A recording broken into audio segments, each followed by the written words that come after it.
ನನ್ನ ಕೈಯಲ್ಲಿ ಹಿಡ್ದಿನಲ್ಲ ಇದೇ ಕಣಗಿಲೆ ಹೂವು. ನೀವು ಕೆಂಡ ಸಂಪಿಗೆ ಸಿನಿಮಾ ನೋಡಿದ್ರಿ ಅಂದ್ರೆ ಅದರಲ್ಲಿ ಒಂದು ಹಾಡು ಬರುತ್ತೆ. ಆ ಹಾಡಿನಲ್ಲಿ ಈ ಲೈನ್ ಬರುತ್ತೆ, ಗುಟ್ಟು ಮಾಡುವಾಗ ನೀನು ದಿಟ್ಟ ಕಣಗಿಲೆ ಅಂತ ಅಂದು. ಆ ಕಣಗಿಲೆ ಹೂವು ಇದೆ ನೋಡಿ ಅದು. ಹೀಗೆ ಮುಂದೆ ಹೋದ್ರೆ ನಮ್ಮ ಎಡಭಾಗಕ್ಕೆ ಆಂಜನೇಯ ಸ್ವಾಮಿ ದೇವಸ್ಥಾನ ಸಿಗುತ್ತೆ. ಇದನ್ನ ಬೆಟ್ಟದ ಆಂಜನೇಯ ಸ್ವಾಮಿ ದೇವಸ್ಥಾನ ಅಂತಾನು ಕರೀತಾರೆ. ಇದೆ ನೋಡಿ ದೇವಸ್ಥಾನ.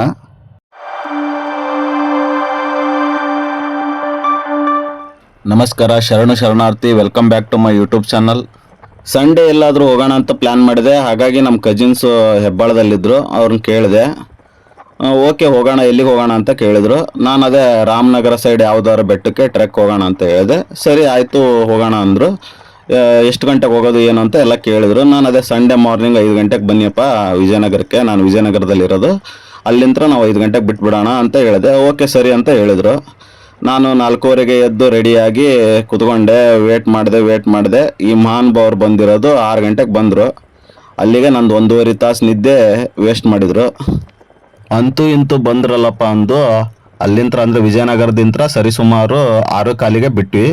ಅಲ್ಲಿಂದ ಸೀದಾ ಬಂದು ಬೆಂಗಳೂರು ಮತ್ತು ಮೈಸೂರು ಹೈವೇ ಕನೆಕ್ಟ್ ಆಗಿ ಬಿಡದಿ ಹತ್ರ ಒಂದು ಟೀ ಸ್ಟಾಲ್ನಲ್ಲಿ ಟೀ ಕುಡಿದು ಹಾಗೆ ಮುಂದೆ ರಾಮನಗರ ಹೋಗ್ಬೇಕಿತ್ತು. ಆದರೆ ರಾಮನಗರ ಹೋಗೋಕ್ಕಿಂತ ಮುಂಚೆನೇ ನಾವು ರೈಟ್ ಸೈಡಿಗೆ ಹೈವೇದಲ್ಲೇ ಡೈವರ್ಷನ್ ತೊಗೊಂಡು ರೈಟ್ ಸೈಡಿಗೆ ಜಾಲಮಂಗಲ ರೋಡ್ ಕನೆಕ್ಟ್ ಆದ್ವಿ. ಈಗ ನಾನು ಹೋಗ್ತಿರೋದು ಜಾಲಮಂಗಲ ರೋಡು.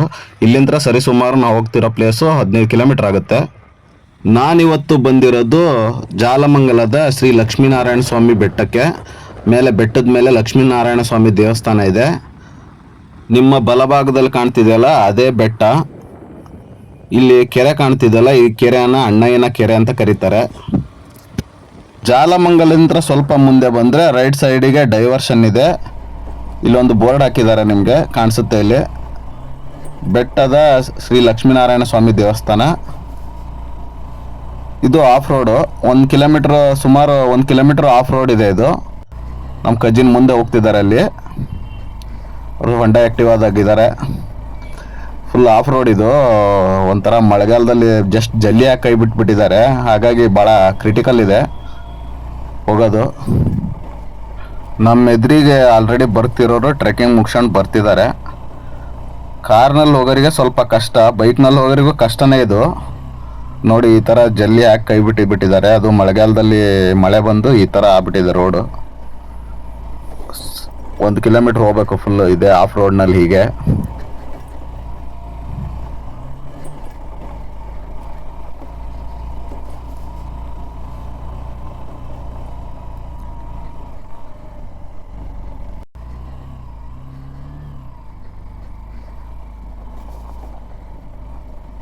ನಾನು ಇಲ್ಲಿಗೆ ಬರ್ತಿರೋದು ಇದು 2ನೇ ಸರಿ. ಒಂದು 2 ಇಯರ್ ಬ್ಯಾಕ್ ಒಂದ್ಸರಿ ಬಂದಿದ್ದೆ ಇಲ್ಲಿಗೆ. ಮಳೆಗಾಲದಲ್ಲಿ ಬಂದಿದ್ದೆ, ಒಂದು ಸ್ವಲ್ಪ ಇನ್ನೂ ರೇನಿ ಸೀಸನ್ ಇತ್ತು, ಆ ಮೂಮೆಂಟ್ನಲ್ಲಿ ಬಂದಿದ್ದೆ. ಈಗ ಆಲ್ರೆಡಿ ಚಳಿಗಾಲ ಸ್ಟಾರ್ಟ್ ಆಗಿದೆ, ಈಗ ಬಂದಿದ್ದೀನಿ.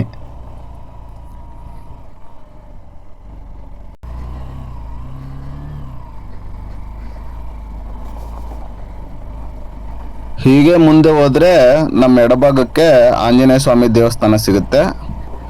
ಇದನ್ನ ಬೆಟ್ಟದ ಆಂಜನೇಯ ಸ್ವಾಮಿ ದೇವಸ್ಥಾನ ಅಂತಾನು ಕರೀತಾರೆ. ಇದೆ ನೋಡಿ ದೇವಸ್ಥಾನ.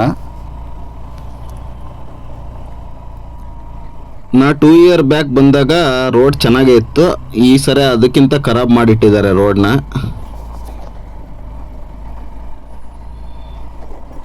ಅನ್ಕೋಬಹುದು ಆಫ್ ರೋಡ್ ಅಲ್ವಾ ಅಂತ ಟಫ್ ಏನಿಲ್ಲ, ಹೋಗ್ಬೋದು ಅನ್ಕೋಬಹುದು ನೀವು. ಬಟ್ ಅಲ್ಲಿ ಬಂದಾಗ ರಿಯಾಲಿಟಿ ಗೊತ್ತಾಗುತ್ತೆ. ಇಲ್ಲಿ ಬಂದಾಗ ಇಲ್ಲೆಲ್ಲ ಸ್ವಲ್ಪ ಕಾಂಕ್ರೀಟ್ ರೋಡ್ ಮಾಡಿದ್ದಾರೆ. ಇದು ಎಲ್ಲಿವರೆಗೂ ಮಾಡಿದ್ದಾರೆ ಗೊತ್ತಿಲ್ಲ, ನೋಡೋಣ ಎಲ್ಲಿವರೆಗೂ ಇದೆ ಅಂತ ಅಂದು. ಮಳೆಗಾಲದಲ್ಲಿ ಬಂದ್ಬಿಟ್ರೆ ಭಾಳ ಕಷ್ಟ ಈ ರೋಡಿಗೆ. ಆಲ್ಮೋಸ್ಟ್ ಚಳಿಗಾಲ ನವಂಬರ್ ಡಿಸೆಂಬರ್ ಬರೋದು ಬೆಟ್ರು ಈ ಪ್ಲೇಸ್ಗಳಿಗೆಲ್ಲ. ಮತ್ತೆ ಇದೇ ಥರ ರೋಡ್ ಬಂದಿದೆ ನೋಡಿ. ಇಲ್ಲಿ ಬರ್ತಾ ಕಿರಿ ಆಗ್ಬಿಟ್ಟಿದೆ ಇಲ್ಲಿ ಮತ್ತೆ ಆಫ್ ರೋಡು.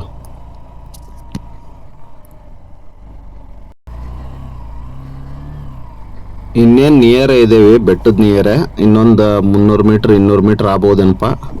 ನೋಡಿ ಅಲ್ಲಿ ಮೇಲೆ ಕಾಣ್ತಿದೆಯಲ್ಲ ಅದೇ ಬೆಟ್ಟ. ಮೇಲೆ ಟ್ರಕ್ ಹತ್ಬೇಕಾಗಿರೋದು, ನಾವು ಟ್ರೆಕ್ ಮಾಡಬೇಕಾಗಿರೋದು.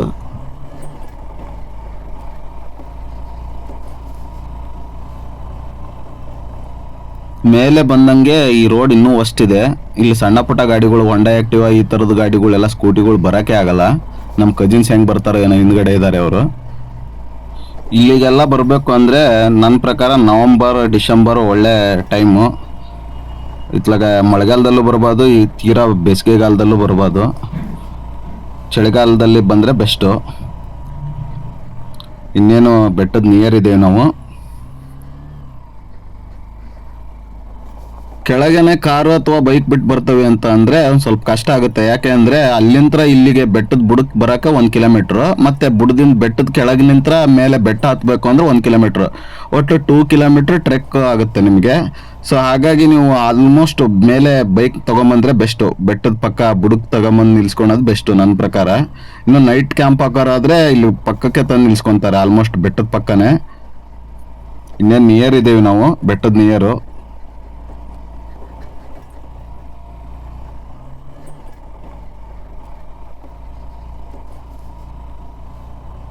ಇಲ್ಲಿವರೆಗೂ ನೀವು ಬೈಕ್ ಅಥವಾ ಕಾರ್ ತಗೊಂಡು ಬರ್ಬೋದು. ಇದೇ ಲಾಸ್ಟ್ ಎಂಡ್ ಪಾಯಿಂಟ್ ಇದು. ಇಲ್ಲಿಂದ ಟ್ರೆಕ್ ಸ್ಟಾರ್ಟ್ ಮಾಡಬೇಕು ನೀವು. ಆಲ್ರೆಡಿ ನೈಟ್ ಕ್ಯಾಂಪ್ ಮಾಡಿದವರು, ಬೆಳಗ್ಗೆ ಬೇಗ ಬಂದವರು ಬಂದಿದ್ದಾರೆ, ಇಲ್ಲಿ ಗಾಡಿ ನಿಲ್ಲಿಸಿದ್ದಾರೆ.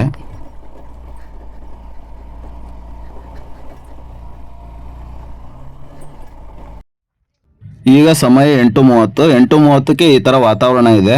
ಅದೇ 7:30ಕ್ಕೆ ಒಂಥರ ವಾತಾವರಣ ಇತ್ತು, ಫುಲ್ ಫಾಗ್ ಇತ್ತು. ಬರೀ ಸೂರ್ಯನ ಕಿರಣಗಳು ಬೆಳಕಿನ ಫಾಗ್ ಎಲ್ಲ ಹೋಗ್ಬಿಡ್ತು. ಬೆಳಗ್ಗೆ ಬೇಗ ಬಂದಿದ್ರೆ ಇನ್ನೂ ಕ್ಲೈಮೇಟ್ ಚೆನ್ನಾಗಿ ಸಿಗ್ತಿತ್ತು ನಮಗೆ. ಇಲ್ಲಿಂದನೇ ಸ್ಟಾರ್ಟ್ ಆಗೋದು ನಮ್ಮ ಜರ್ನಿ, ಟ್ರೆಕ್ ಮಾಡೋದು.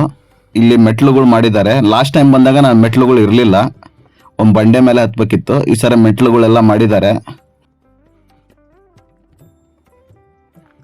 ಬೆಟ್ಟದ ಮೇಲೆ ಹೋದಂಗೆಲ್ಲ ಇಲ್ಲಿ ಮೇಲಿಂದ ನಿಂತ್ಕೊಂಡು ನೋಡಿದರೆ ಈ ಥರ ವ್ಯೂ ಕಾಣಿಸುತ್ತೆ. ಡಿಸೆಂಬರ್ ಮತ್ತು ನವಂಬರ್ನಲ್ಲಿ ಬಂದರೆ ಇನ್ನೂ ಚೆನ್ನಾಗಿರುತ್ತೆ ಗ್ರೀನರಿಯಾಗಿ. ಬಟ್ ಈಗ ನಾವು ಬಂದಿರೋದು ಜನವರಿಗೆ.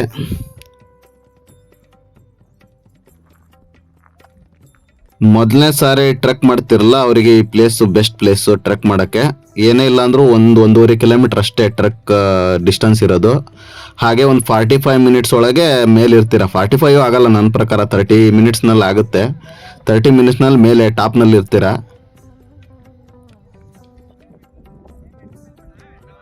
ನೀವು ಬೆಟ್ಟದ ಟಾಪ್ ಮೇಲೆ ಬಂದರೆ ಈ ಥರ ಫ್ಲಾಟ್ ಆಗಿದೆ. ಇಲ್ಲೆಲ್ಲಿ ಒಂದು ದೇವಸ್ಥಾನ ಹತ್ತಿರ ಒಂದು 3 ಮರಗಳು ಬಿಟ್ಟರೆ ಮತ್ತೆಲ್ಲಿ ಮರಗಳಿಲ್ಲ ಇಲ್ಲಿ. ಸೊ ಈ ಎಲ್ಲ ಕಲ್ಲು ಬಂಡಿನೇ. ಹಾಗಾಗಿ ನೀವು ಎಷ್ಟು ಬೇಗ ಬಂದು ಟ್ರೆಕ್ ಮಾಡಿ ಮತ್ತೆ ಕೆಳಗಿಳಿತೀರ ಅಷ್ಟು ಒಳ್ಳೆಯದು. ನಿಮಗೆ ಒಂದು ಒಳ್ಳೆ ವ್ಯೂ ಪಾಯಿಂಟ್ ತೋರಿಸ್ತೀನಿ ನೋಡಿ.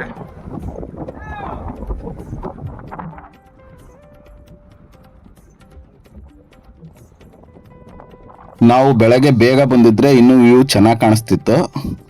ಈಗ ಎವರೇಜ್ ಆಗಿದೆ. ಫಾಗ್ ಎಲ್ಲ ಬಿಸಿಲು ಬಿದ್ದೋದ್ರಿಂದ ಫಾಗ್ ಎಲ್ಲ ಆಲ್ಮೋಸ್ಟ್ ಕಡಿಮೆ ಆಗಿದೆ. ಈ ನಾರಾಯಣಗಿರಿ ಬೆಟ್ಟದಿಂದ ನಿಮಗೆ 2 ಬೆಟ್ಟಗಳು ಕಾಣಿಸುತ್ತೆ. ಒಂದು ಬಲಭಾಗದಲ್ಲಿ ತಿಮ್ಮಪ್ಪನ ಬೆಟ್ಟ ಕಾಣಿಸುತ್ತೆ, ಇನ್ನೊಂದು ಎಡಭಾಗದಲ್ಲಿ ಸಾವಂದುರ್ಗ ಕಾಣಿಸುತ್ತೆ. ಇಲ್ಲಿ ನಿಂತ್ಕೊಂಡೆ ನೀವು 2 ಬೆಟ್ಟಗಳನ್ನು ನೋಡ್ಬೋದು.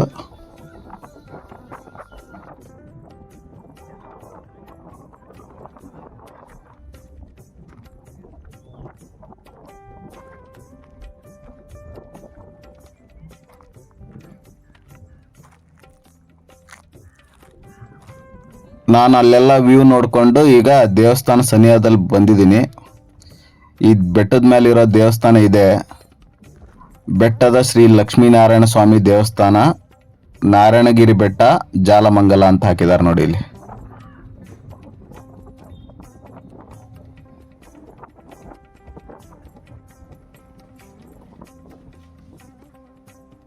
ದೇವಸ್ಥಾನಕ್ಕೆ ಬೀಗ ಹಾಕಿಲ್ಲ, ಹಾಗಾಗಿ ದೇವಸ್ಥಾನದ ಬಾಗಿಲು ತೆಗೆದು ಒಳಾಂಗಣಕ್ಕೆ ಹೋಗ್ತಿದ್ದೀನಿ.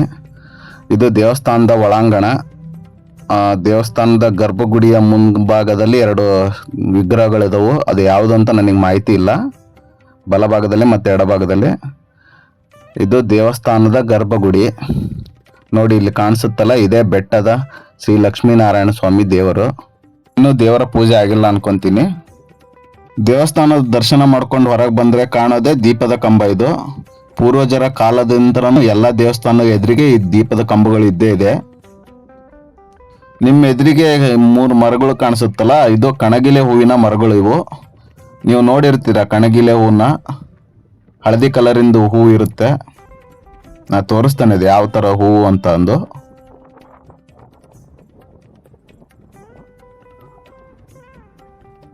ನನ್ನ ಕೈಯಲ್ಲಿ ಹಿಡ್ದಿನಲ್ಲ ಇದೇ ಕಣಗಿಲೆ ಹೂವು. ನೀವು ಕೆಂಡ ಸಂಪಿಗೆ ಸಿನಿಮಾ ನೋಡಿದ್ರಿ ಅಂದ್ರೆ ಅದರಲ್ಲಿ ಒಂದು ಹಾಡು ಬರುತ್ತೆ. ಹಾಡಿನಲ್ಲಿ ಈ ಲೈನ್ ಬರುತ್ತೆ, ಗುಟ್ಟು ಮಾಡುವಾಗ ನೀನು ದಿಟ್ಟ ಕಣಗಿಲೆ ಅಂತ ಅಂದು. ಆ ಕಣಗಿಲೆ ಹೂವು ಇದೆ ನೋಡಿ ಅದು. ಇಲ್ಲಿ ನೋಡಿ ಗರುಡ ಸೂರ್ಯನ ಸುತ್ತ ಪ್ರದಕ್ಷಿಣೆ ಆಗ್ತಿದ್ದಾನೆ. ಇದಿಷ್ಟು ನಾನು ನಾರಾಯಣಗಿರಿ ಬೆಟ್ಟದ ಬಗ್ಗೆ ಮಾಹಿತಿ ನೀಡಿದ್ದು. ನನ್ನ ಮುಂದಿನ ವಿಡಿಯೋದಲ್ಲಿ ಮತ್ತೊಂದು ಸ್ಥಳದೊಂದಿಗೆ ನಿಮ್ಮ ಮುಂದೆ ಬರ್ತೀನಿ. ಈ ವಿಡಿಯೋ ಇಷ್ಟ ಆದರೆ ಸಬ್ಸ್ಕ್ರೈಬ್ ಮಾಡಿ. ಎಲ್ಲರಿಗೂ ಒಳ್ಳೆಯದಾಗಲಿ. ಜೈ ಹಿಂದ್, ಜೈ ಕರ್ನಾಟಕ, ಜೈ ಕನ್ನಡ.